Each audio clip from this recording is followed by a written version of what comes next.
ஏன் ஒன்றும் நல்லாவே இல்லை. மழை கொஞ்சம் கம்மியாக இருக்குது.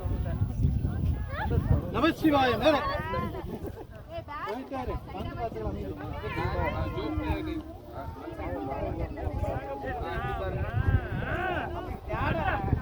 தெரியல. நான் போய்